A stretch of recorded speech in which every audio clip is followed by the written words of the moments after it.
A group against that 3,000-bed state prison in Franklin County now getting those in Fayetteville involved. Thanks for joining us. I'm Darren Bobb. The governor first announced plans for the project in October.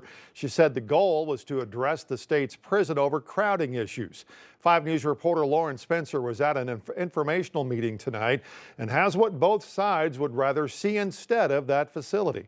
Gravel and Grit was formed to oppose the prison. They hosted State Senator Bryan King of Green Forest to share what he thinks is a better solution for jail overcrowding. I'm trying to go all around the state, get different perspectives because there's different issues in different counties and it takes different solutions. But it's always going to take money. King's legislation is focused on having a county and state partnership and expanding county jails instead of building the state prison, as well as a dedicated revenue stream to hire hundreds of public safety officers. If we don't get the crime rate down, which the governor's plan does not significantly do anything to reduce the crime rate, we're going to continue to have the problem. The effort in Fayetteville brought the issue to the backyard of Arkansas Justice Reform Coalition Executive Director Sarah Moore.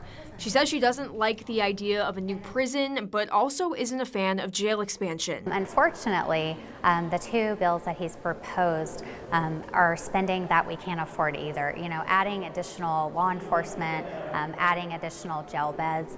These are things that voters haven't been very, popular to add jail beds in Northwest Arkansas. We're excited to think about if we took $100 million, what kind of reentry services and pretrial services and what kind of housing supports could we create to really create public safety? The meeting came as the Joint Budget Committee on Thursday voted to not accept the governor's letter asking for $330 million for the prison. Lawmakers like King saying spending that money with no plan from the governor's office wasn't an option for him. We need to talk about this situation and relook at the thing before we get too deep into it.